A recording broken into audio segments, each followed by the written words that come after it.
Hi, I am Heidi Bejo, and welcome to Joy in the Journey. Inga and I are really excited to have you guys here for our group this month and going forward. This Joy in the Journey group.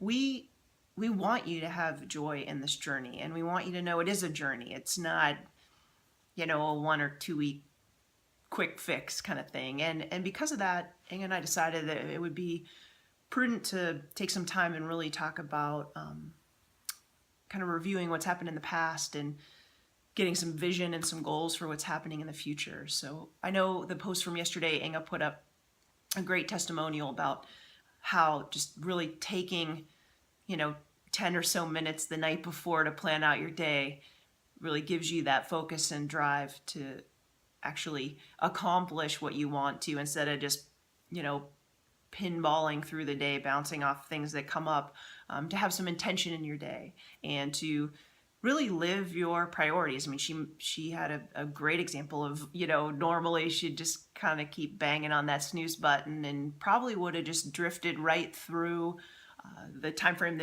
the only time frame she had that day to work out. And the fact that she took that 10 minutes or so the night before to really plan out her day, even though she hit the snooze button once or twice, we're not perfect, she really, had that kind of epiphany, like, look, man, I know this is it. If I don't go work out right now, like, it's not going to happen today.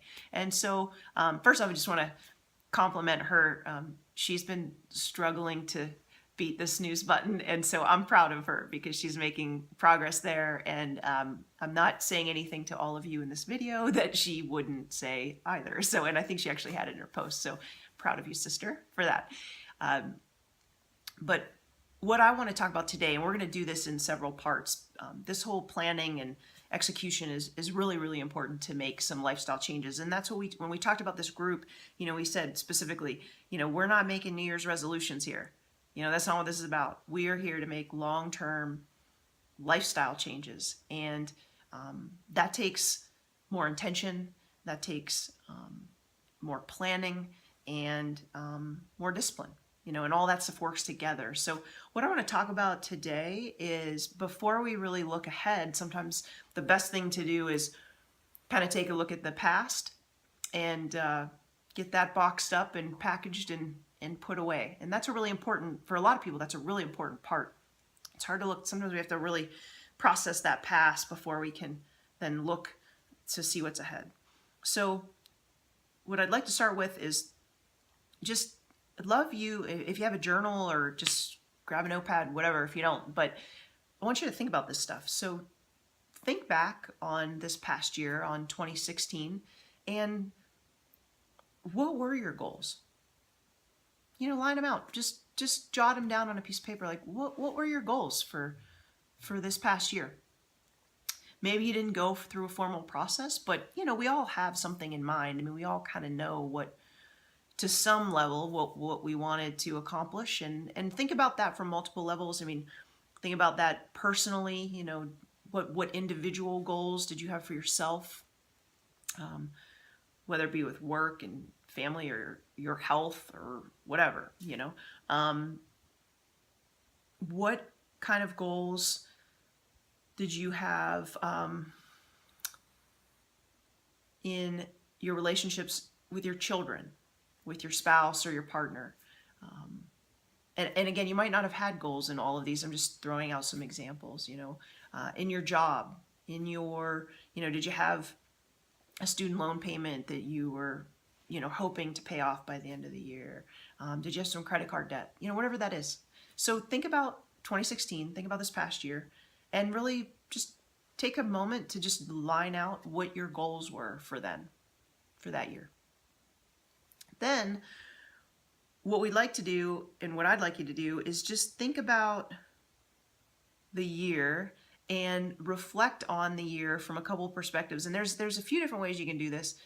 I really like to kind of take a look at every month, and I do that in a few different ways. So this actually is a little bit of an exercise. I hope you take the time to do it. It doesn't take a ton of time, but to me, this is how I do it, and it seems to work really well. So I just want to share that.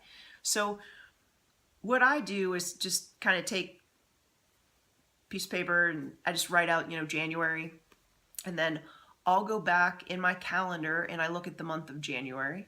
I will scroll through my photos on my phone and see what's in there for the month of January. And then sometimes I will go back through my Facebook feed. That tends to be a lot of scrolling.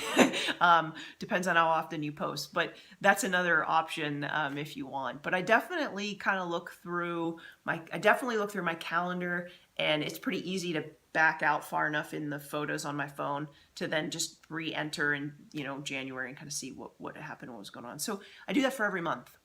And as I'm looking at those months, the first thing I want you to think about is, like, what were the highlights in each month? Like, what went well? And you might not have, I want you to look at every month. You might not have something for every month, and that's okay. But it's really important to look at every month and kind of look at it in that level of detail, not just the year as a whole. So for each month, as you're looking through your pictures in your calendar or however else you want to do it, what went well? What was fun? Like, what was a highlight? Did you take the kids to Disney or, whatever? Did you celebrate a milestone anniversary? Did your spouse or partner get a promotion? Did you get a promotion? Whatever. And really kind of take a moment to like celebrate. Yeah, that kicked ass. That was awesome. Also, as we're looking at this, what were the disappointments? Like, what didn't go well? And that's important. It's important to really say, like, this sucked. And what was that? What was that event that didn't go well? What kind of disappointments did you have? Was there anything that you regretted? And for all those negative things, they're not all, it's not that they're negative. For those things that were maybe a little bit of a downer, two things. Why, if it was something you regretted that happened, why did you regret it? And if it's something that flopped or sucked or whatever, what did you learn? It's really important. Like, we need to celebrate the things that went well, but we also need to really kind of look at what didn't go so great and say, why did I regret it? And what did I learn from it so that I can not repeat it? So that's kind of the first piece of this, is just looking back over the year and doing that. And what I'd like you to think about then, if you step back out to looking at the whole year, after doing that month by month kind of review, then kind of, step out and look at the year again and just say, okay, what recurring themes am I noticing from these events, whether they're positive or negative? And an example of that would be, because we're here for Beachbody primarily, that's what's bringing us all together. I'll talk about this from a health or in a weight loss type perspective. So let's say, for 2016, your goal was to lose some weight, and you started that goal, New Year's resolution, January 1, 2016. And for the first half of the year, you just kind of didn't really tell anybody about that. And we're just kind of trying to do it on your own.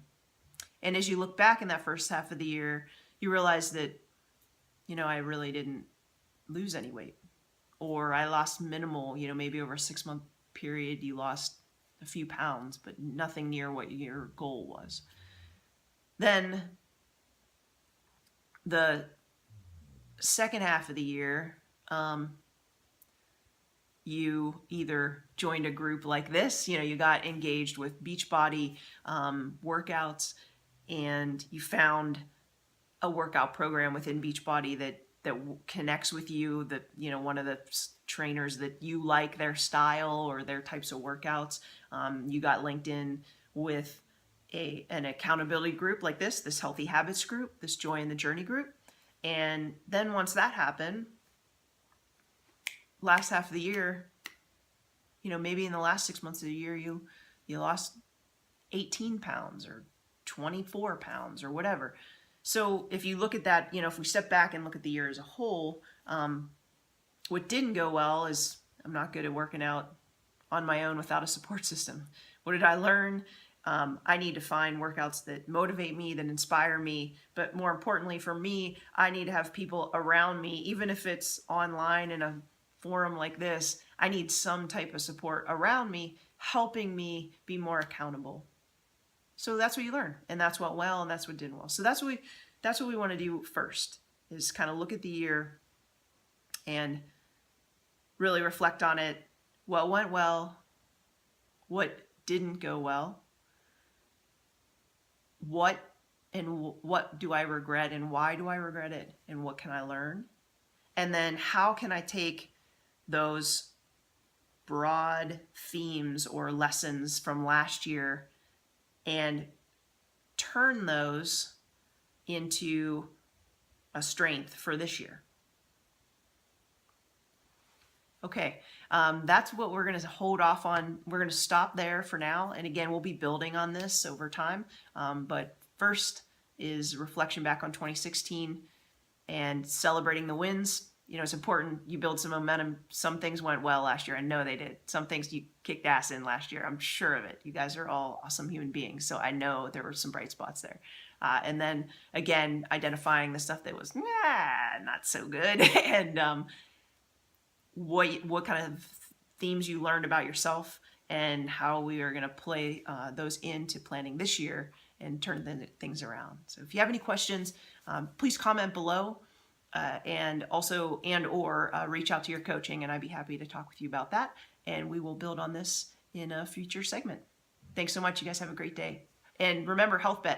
Make sure that you are logging your workouts and your Shakeology with pictures so we get you in on that HealthBet.